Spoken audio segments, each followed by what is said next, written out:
only once in a while. But it is right now. Joel, can you hear me?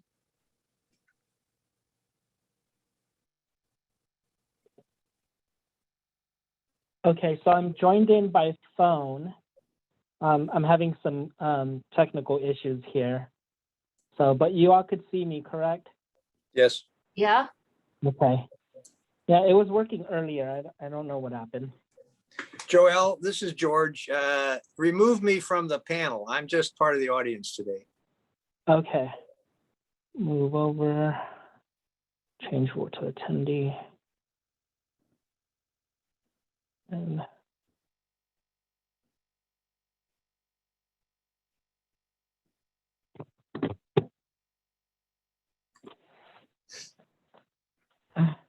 well, good afternoon, Director Anderson. Good afternoon, Fran. How are you doing?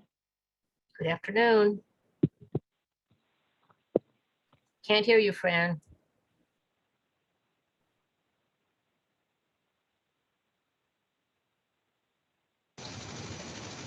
Doing? Yeah, thanks, And Joel. Director Anderson. There was a whole bunch of stuff happened.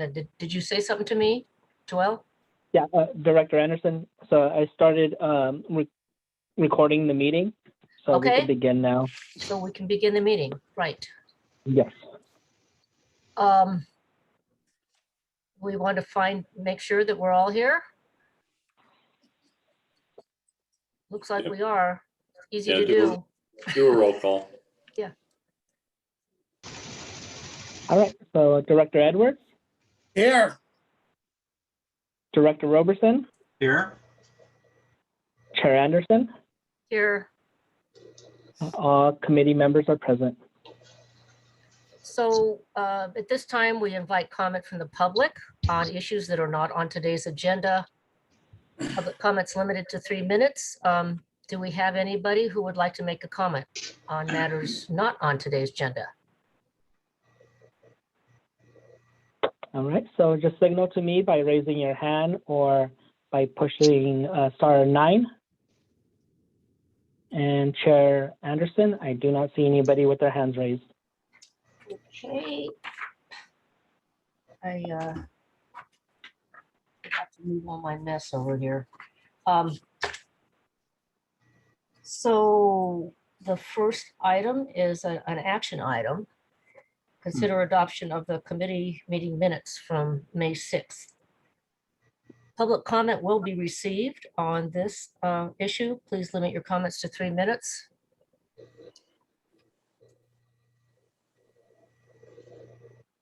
Chair Anderson, I do not see anybody with their hands raised, so I'll go ahead and return this back to the board.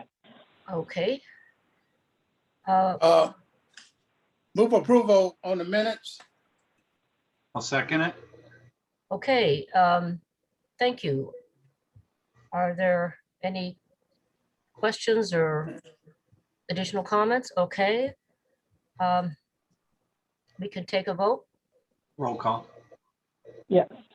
So Director Roberson, Yes. Director Edwards, Yes. Chair Anderson. Yes, The motion passes unanimously. thank you.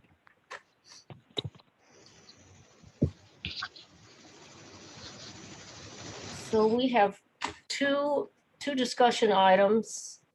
The first is an update on the district's Water for Housing initiative. Are there any questions from directors for staff on this issue?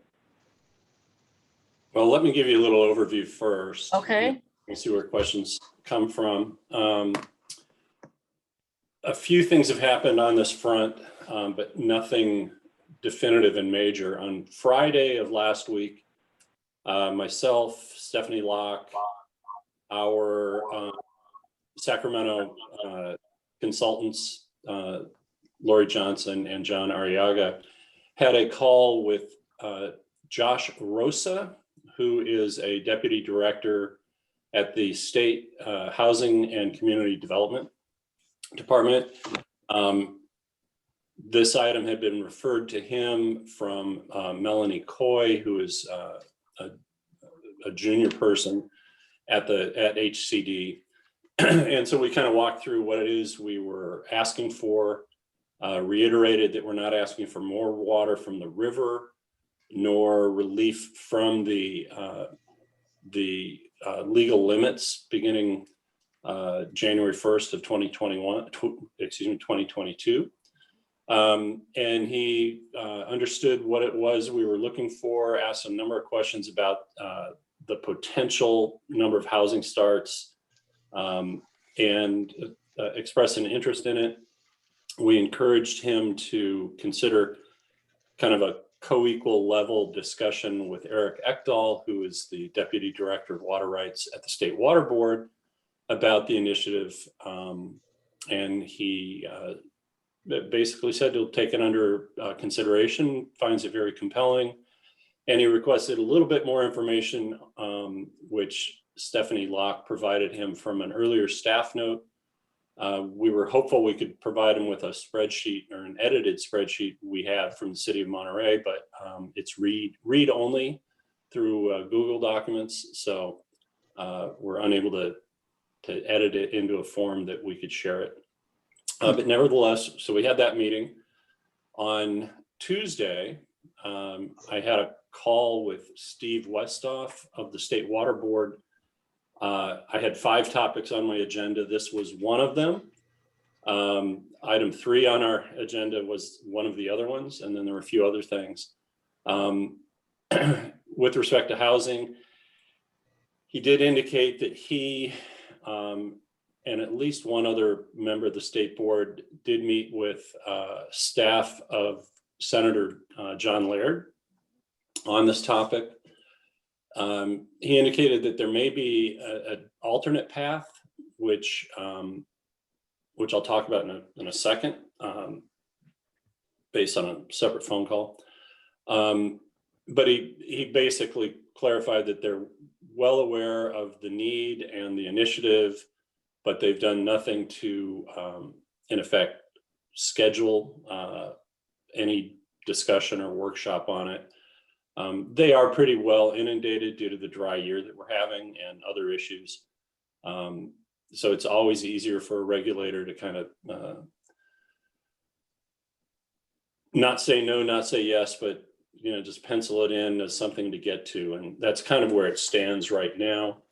I did reflect to him that our current dry year status makes the amount of buffer that we've built up through conservation and other efforts, it could narrow it a little bit, and that we probably wouldn't initiate anything on this until after we see what the next water year brings us. So basically November, December, January. But that shouldn't stop us from continuing to try to address the issue. And I said the easiest path for us is still that the state board would do a finding of public health and safety and use that avenue. They seem to be more interested in a legislative fix, as I said, which I'll talk about in a second. So that was Tuesday. Yesterday, God, they're all blending together. Yeah, yesterday. That's for sure. Yesterday I had a call with Kate Daniels and Richard Staples.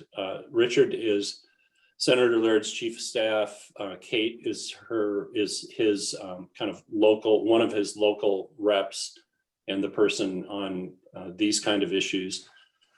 They kind of debriefed me on their meeting with the state board, which I had already, of course, heard a little bit about.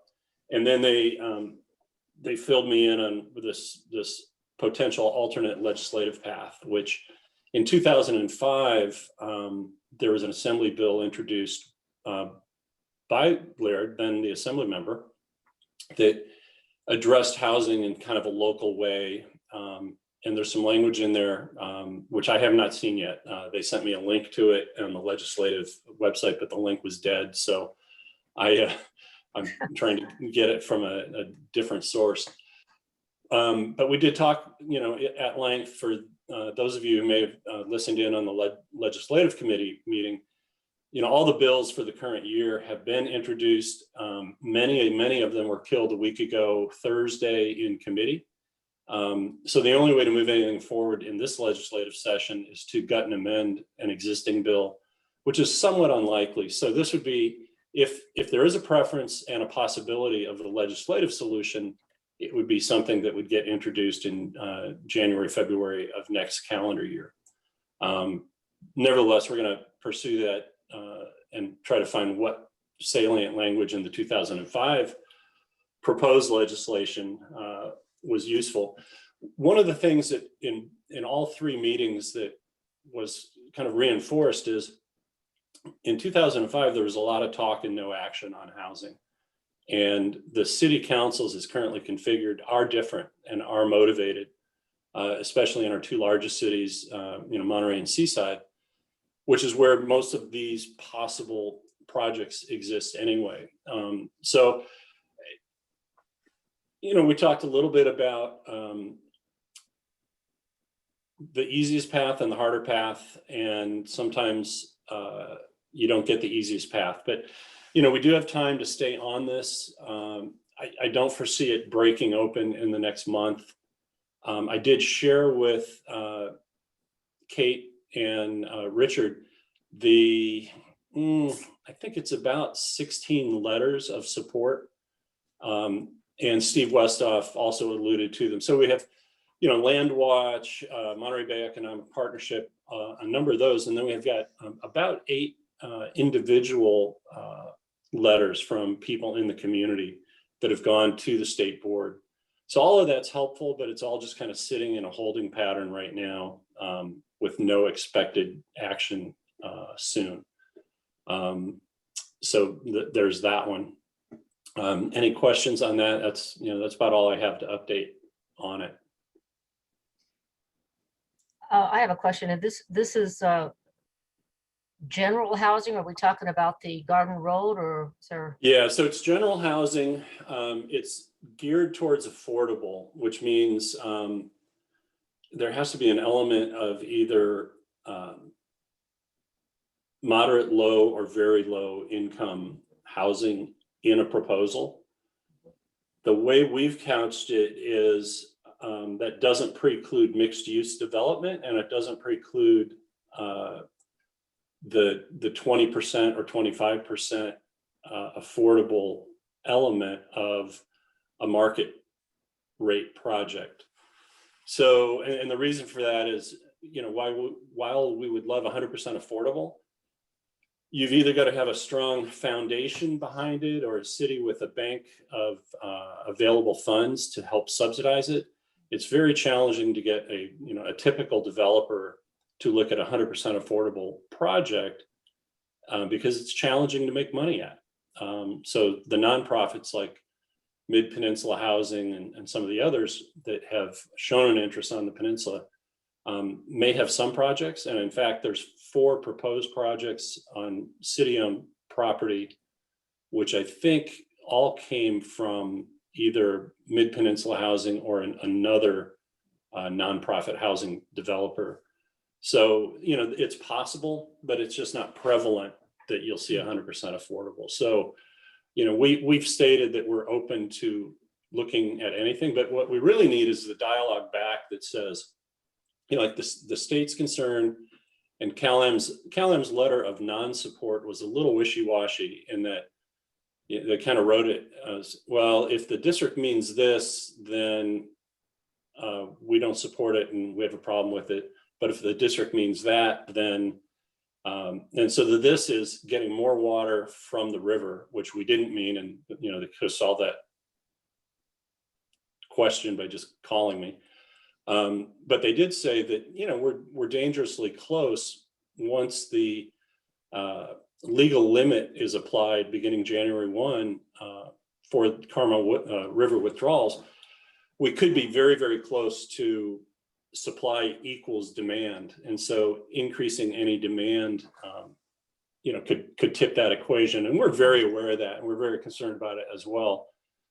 We had hoped that we would have had another good water year this year to build up the bank from ASR. and get some Table 13 water rights to offset some things. So, we're looking to the next hybrid water year, which has 3 months from this calendar year and 9 months from the next calendar year, as having a little wiggle room in it relative to the cease and desist order. And then after that, there's no wiggle room. So, we've talked about what the practical impact is. And unfortunately, I think this was Sierra Club's mistake also, is authorizing some additional water.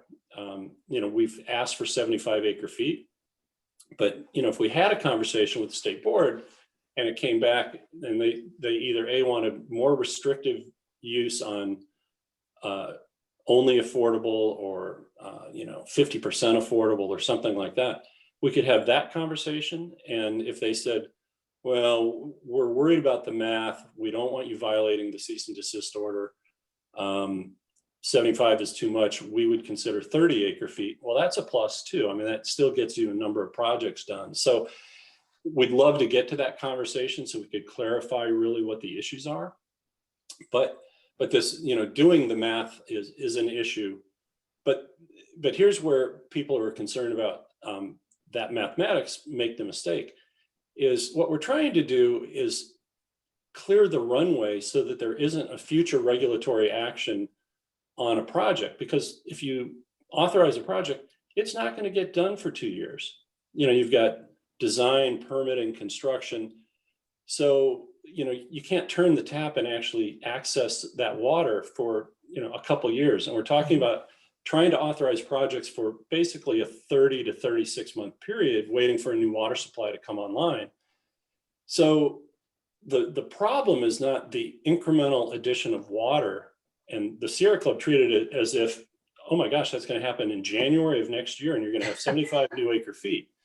Yeah. That's not the case at all. It's how do you entice a developer in if there's the potential for future regulatory action? And so that action, and it was kind of not subtly indicated in the letter that the State Water Board sent prior to the Garden Road discussion at this committee's meeting, about a year ago, I think a year ago, March, which is, this appears to be a violation of condition 2. We might be forced to enforce.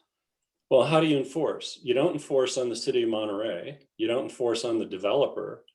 You enforce on the water provider, and the water provider doesn't really have many mechanisms to enforce. The only one that might work, and their authorization for enforcement was provided in a footnote in a decision from the Public Utilities Commission, because normally you can't treat two customers of the same class differently. There's, a principle in the government code or the water code that says you can't discriminate. I can't deliver water to Fran Farina at Del Mesa, Carmel, or is that where you are? I can't remember, but not to one of her neighbors. What the PUC determined in this footnote is, yes, in fact, you can create a different class of service based on the cease and desist order to enforce upon someone who has increased their use of water due to a change in zoning or a change in use. They didn't say how, and the practical implications of trying to enforce are significant, but a decision to enforce by the company, if they were really being compelled to do so, might be something as simple as putting in a flow restrictor to dial back the water that could be delivered to the level that was delivered to that property on or about the time of the cease and desist order or pre-project or something like that. So the specter of that style of enforcement chases away developers at the front end saying, well, I can't invest several $1 million and build this project if it's going to be 50% empty by regulatory fiat later. And same thing for, a city planning department saying, well, I'm not going to push this forward if it's going to end up in violation and get enforced again. So it's some future action, some unknown future action, the specter of some unknown future action that makes it hard to make a decision today. But what we're trying to do is clear the runways so that developers and planners can move forward without the threat of a future enforcement. But 75 acre feet is highly unlikely to even get absorbed or come online during that 30 to 36 month period. So, there's still a few misunderstandings out there. And then there are a few things that are of great import, most notably our dry year and the amount of supply we have to offset the demand, so that we can really be assured that there is enough buffer to go ahead and let another 10 acre feet into the system or 20 acre feet into the system. So we'll continue to bird dog it, but that's kind of the backstory of why some people are still a little confused. Understandable. Dave, Yeah. through the chair, has the state received that application for housing? Yeah. Oh yeah. They. Okay, did they send us something back that they received it in writing? No, they've confirmed it. They're not sure what to do with it. It is a formal application, so they are going to have to take action at some point, and they know it. They understand that. They just haven't decided what. And the what could be that, thank you for your application. We don't feel it's consistent with the goals, and we reject it outright. Or it could be, yeah, we'd like to schedule a workshop so that we better understand your proposal before taking it to hearing of the board. So they know they're obligated to respond. Okay, so how long we gonna wait for them to respond without asking them, will you please respond? That's Yeah. what this community is looking for, is answers and responses from them. Yeah, So, well, that was a lot of the Tuesday call, and which will lead into the next discussion item as well. And I got to tell you, at some point we're going to have to prepare ourselves. Steve Westhoff is really a diligent, straightforward guy. He's good staff, and actually Eric Ekdahl, the deputy director, is also a really good person. They're both really good people. Eric's being pulled in so many different directions because of the water conditions statewide. And Steve, he's put a lot of investment into what we do here in the community, and he's shown up in some of our calls, but he may move on. And we're going to have to be prepared for that as well. But, a lot of this is not done in writing. It's, you have a phone call, they say, yeah, we're on it. When it's a formal application, there has to be a formal response. And we do understand that. And he also understands that they've let a lot of time go by on all of our issues, not just this one. Well, my comment is they need to respond, and we need to help them respond. I'm Yeah. not trying to scare them off, but they have an obligation to the public to respond. So I suggest another letter to tell them, will you please respond in writing on our application, so this community will know where we at on that, instead of that, the conversations. Right. So that's How all long I have ago- to say on this. How long ago was it sent, Dave? I'd say about Ballpark. 7-8 weeks ago. Okay. April. Yeah, I think it was March, actually. So, Okay.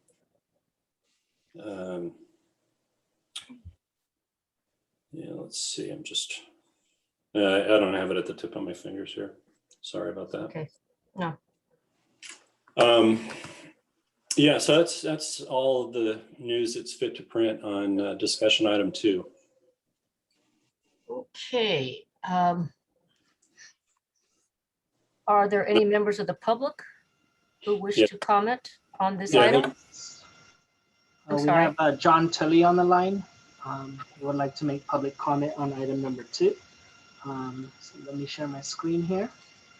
And directors, can you see the timer here? Yes. All right, so John, I'm gonna ask you to unmute, and you'll need to push *6. You need to raise your hand. And then when you're ready, please present your comment. Thank you, Joel. Thank you, everybody. I would like to say that there actually are projects that are purely development projects that are not agencies like Mid-Penn that I've worked on as a banker that could be done in short order in Monterey. I'd like to say that when you look up north at Santa Cruz, it's really impressive how the political leadership there has gotten behind housing and the success that they're having. If you look at the portfolio of projects coming out of the ground right now that are affordable housing projects, it's great. It's really cool to see them doing it. They have water problems up there too. And I think that, part of the problem we have down here is that people don't want to do business on the peninsula because we have such water problems, because we don't have a water supply here. It's not that these projects, should take that long. They should have been in the pipeline for quite for a number of years, and they should be coming out of the ground like other communities are doing. But again, since we have a very restricted water supply and we have water problems here, people are shy from doing business on the peninsula. Thank you.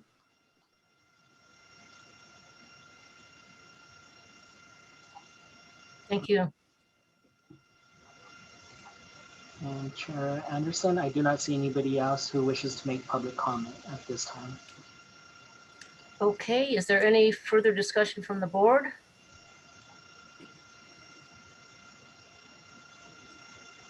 Okay, I guess we can move on to the next agenda item. Yeah, so item 3, fortuitously, it was one of my 5 topics that I wanted to talk to State Water Board about. And I say fortuitously because Steve Westhoff reviewed our packet for this committee on Friday before our Tuesday call. So he already knew it was coming. So I wasn't caught pretending that we didn't give them prior notice. And so he's aware of it. You have a copy of it in your packet. This was drafted between Dave Laredo and myself, but primarily Dave Laredo, and it's on his letterhead. Yeah. I think it speaks directly to what we've asked. And Steve Westhoff basically said, yeah, we owe you a response. He understands. And when it's received, they will take a look and take some action, hopefully. And I did say that I felt that that there might be a practical impact that would help the peninsula. So it wasn't just due process rights. He challenged whether the other applicants have any due process rights, that it's at the discretion of the state to even have a hearing or make a decision about waiving the 1,000-acre-foot penalty. We don't actually have a right to that. So I respect what he's saying, but at the end of the day, my feeling is that if we didn't have this 1,000-acre-foot penalty, then we would still be sitting today at an effective diversion limit of 8,310 acre-feet. And so then when September 30th of this year, a milestone is missed, then that 1,000 acre-feet would come off the top. We talked again about who's really at fault. There was some letter writing back and forth that kind of shifted who's at fault from a June report a year ago to an October letter sent by California American Water, back to a June report submitted this year that looks much more like the June report of last year. So it's kind of a bouncing ball, if you will. But at the end of the day, the state board does have concerns that the applicants, plural, have not been talking to each other, with each other on things that were termed joint. But that doesn't mean an applicant in and of itself has a specific right to a hearing on, who is at fault and whether or not a waiver is given. That being said, my feeling is that, if we had 1,000 acre-feet back, even though we didn't need it to meet customer demand, what it would do October 1st of this year, it would make another 1,000, the new 1,000 acre-foot reduction would be 7,310 as an effective diversion limit for the water year, except the water year would terminate after 3 months. Because beginning calendar year next year, the limit on diversions from the river go to the legal right. And so, one proposal, and this was another topic we talked about, is CalAm needs to send a letter or a proposal to the state board about how to interpret this upcoming water year, because it's got a little bit of this calendar year and the pre-legal limit, and then about 3/4 of it spans into the next calendar year. And if you read the words in the CDO, you're actually benefited by the effective diversion limit of next water year for the first 3 months. So if we were able to, raise it back up by 1,000 acre feet, there's a benefit in how you can interpret the CDO, which then could help buffer, at least for the next water year, how much water the company could take from the river. So it does have a positive impact. I suspect we won't get that hearing. We won't get the 1,000 acre feet restored. But based on this letter going in, we'll at least have documented that we didn't get a response and we would like a response, and so forth. And I think the letter is pretty good. Obviously we're willing to accept any suggested changes. Dave Laredo's actually out the rest of today, tomorrow, Monday and Tuesday, I believe. So back on Wednesday. But I think we can wrap this up. I think the goal was to get it in front of the full board for the board meeting. So this wouldn't go out until, June 22nd. I have one small correction. It's just one word on this letter. Should I just email it or to tell you right now? You can tell me right now. Okay, and the second paragraph, third line down, I believe it should be accusation which erroneously attempted. There's which is missing. Unfounded accusation. Letter specifically repudiated CalAm's unfounded accusation, which erroneously attempted to cast fault. Yep. That's Yeah. it. So Small.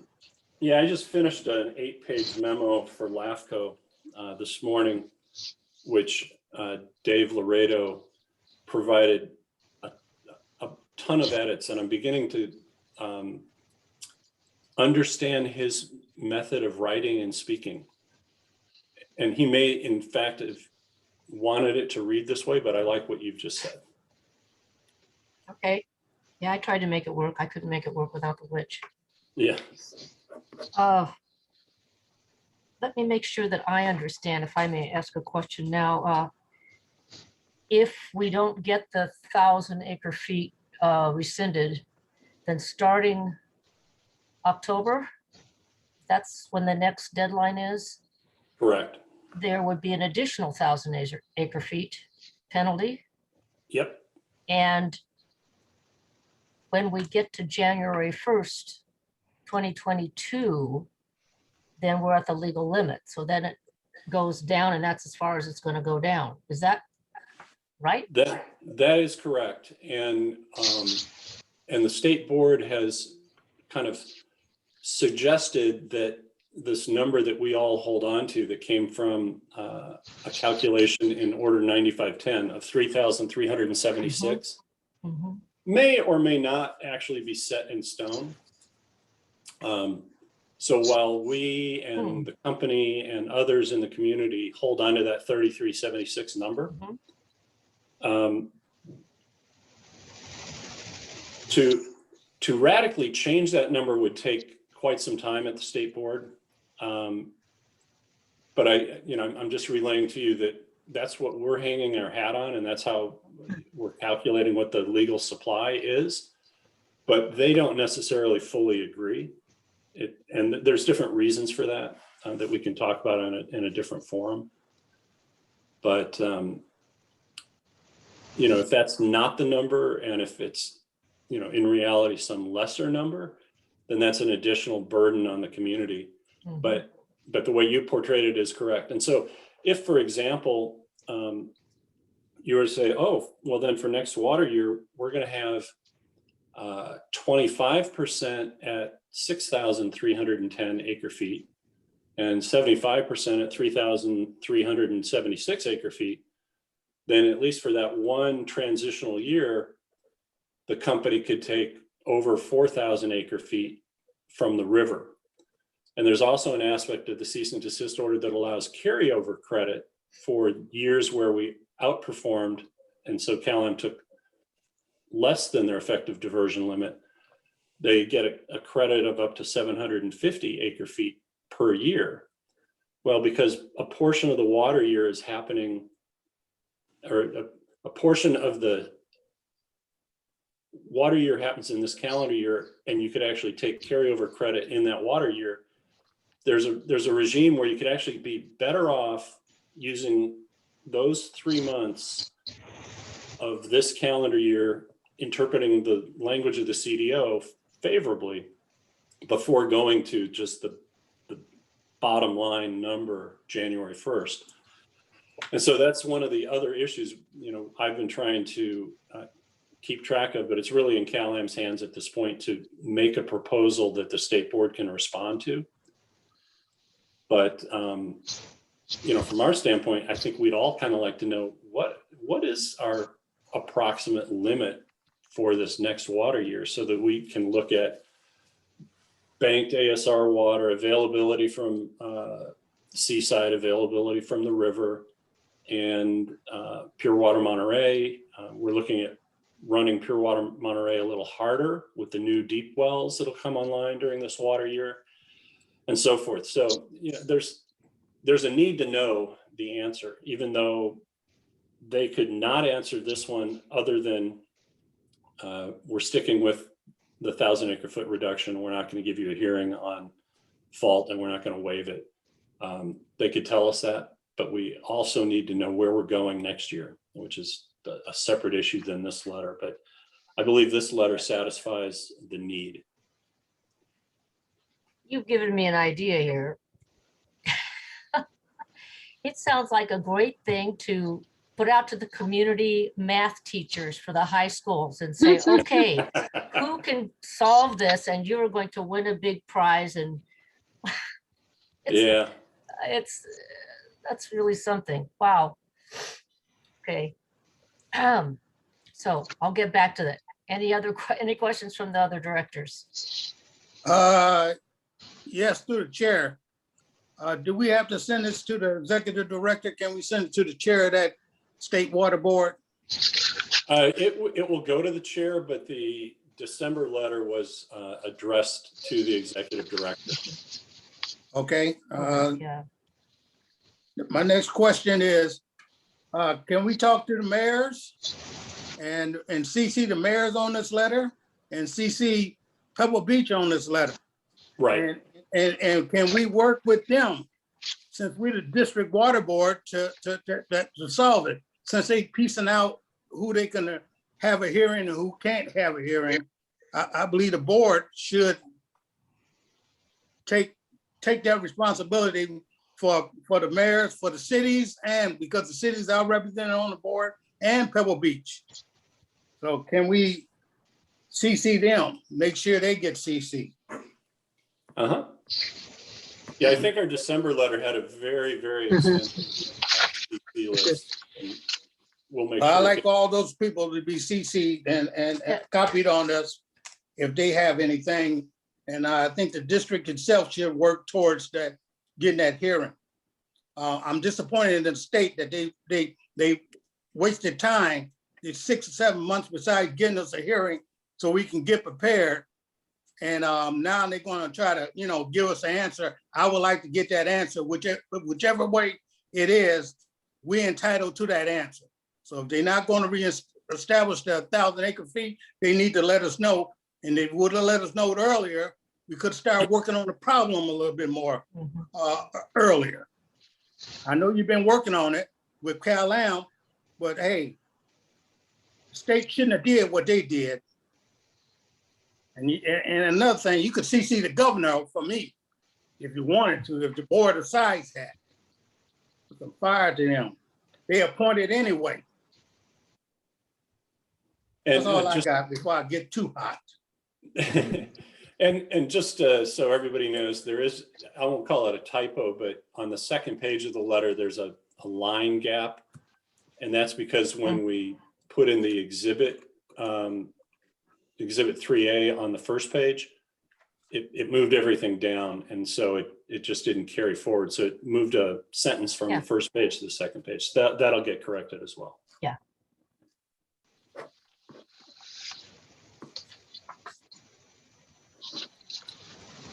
So just that, to make sure that I understand, Chairman Edwards, you're talking about all the entities that were listed in that first letter that we wrote, the Yes, state, right? yes, if we can, all Yeah. the mayors. There's a big those list. that I Didn't remember it. support the letter that Mayor Robertson sent out. I want Yeah. all the mayors to know what we're doing. I want Pebble Beach Yeah. Company to know what we're doing. So Got it. all those people that was CC'd before. Mhm. Thank you. Got it? Yeah, as Director Alvin was talking, I was thinking, I will get connected to the 4 mayors who had signed our letter in support of basically asking for a hearing. Yeah. And we haven't heard anything either. And I think it's important that the board, the State Water Resources Control Board, simply needs to respond and not just let it disappear in the iCloud or the ether, which can often happen with a large bureaucracy that just gets buried in committee and you never hear again. Thank you, Mayor Clyde. Yeah, I'll get right on it. Well, yeah, as Alvin said, it's delaying our preparation, our ability to prepare. Yeah, and if in fact the hybrid year for, transitioning from this year to the next year does depend on a little piece of the effective diversion limit, then it does have a practical impact Mhm. adversely. So, Yes. And Fran, since you on, if you want to spice the letter up a little bit more, I know you can. I don't think Dave would appreciate that. I know it. But I do notice on the December 23rd letter, which was our first communication to Mhm. State Water Board, the executive director, the CC list did include the chair of the State Water Board, all right, the decision makers, as well as their staff people, CalAm, all of the mayors of the cities, the Pebble Beach Company, representatives from the Coalition of Peninsula Businesses, and the Carmel River Steelhead Association. So if there are any other entities that you feel should be included that weren't, if you'll communicate directly with Mr. Stolt in the interim, and we'll get that incorporated into the letter that the board will consider with your recommendation at their June meeting. Yeah, on that, first thing I want to say is I see your best friend on the sofa behind you, Fran. Yes, Oh, Apollo that's Apollo. Yes, well, my Gracie's sitting back here in her chair. And if you want to know the most comfortable place in the house, follow your pets around. that's right. Right. Secondly, let's be sure to CC our Mark Stone, our assemblyman, a member, and also our state senator. yep, good point. Right? Thank you, Because Mayor. John, Senator Laird is he's very familiar with this. Yeah. Very familiar with the board members, some of whom had actually worked for him when he was the director of natural resources in the state.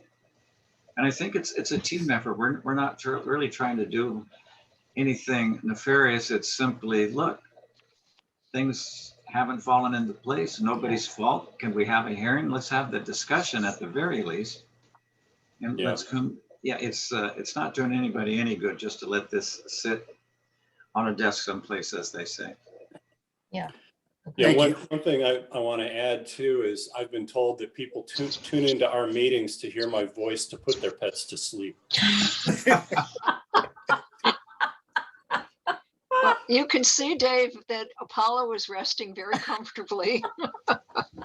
I have that effect. That's very good. At Balanced. least you're not putting your directors to sleep. Dave. No, So are we going to go out to the public then, Chair Amy? yes, we are. Members of the public who wish to advise the committee on this matter. Do you have any questions? All right, so please raise your hand via Zoom, or if you're calling in, push *9.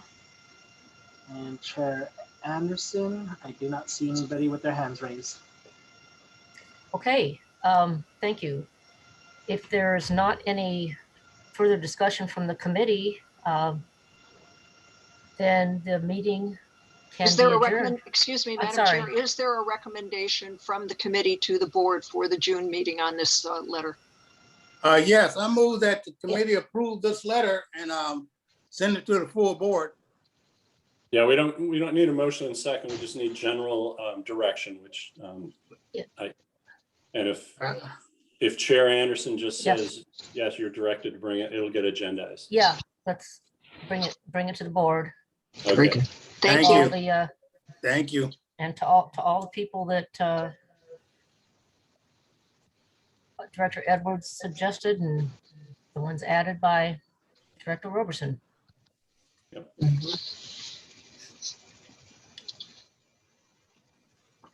All right. Okay, well, You do have a suggest items to be placed on future agendas. yeah, I don't know if anybody has anything, but Uh, all ears.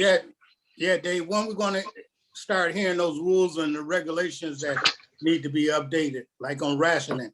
Is that gonna be on July? Or Yeah, I don't know. We I'll need have to to start check. hearing those so we can get them done. Yeah, I'll have to check with Stephanie. She's,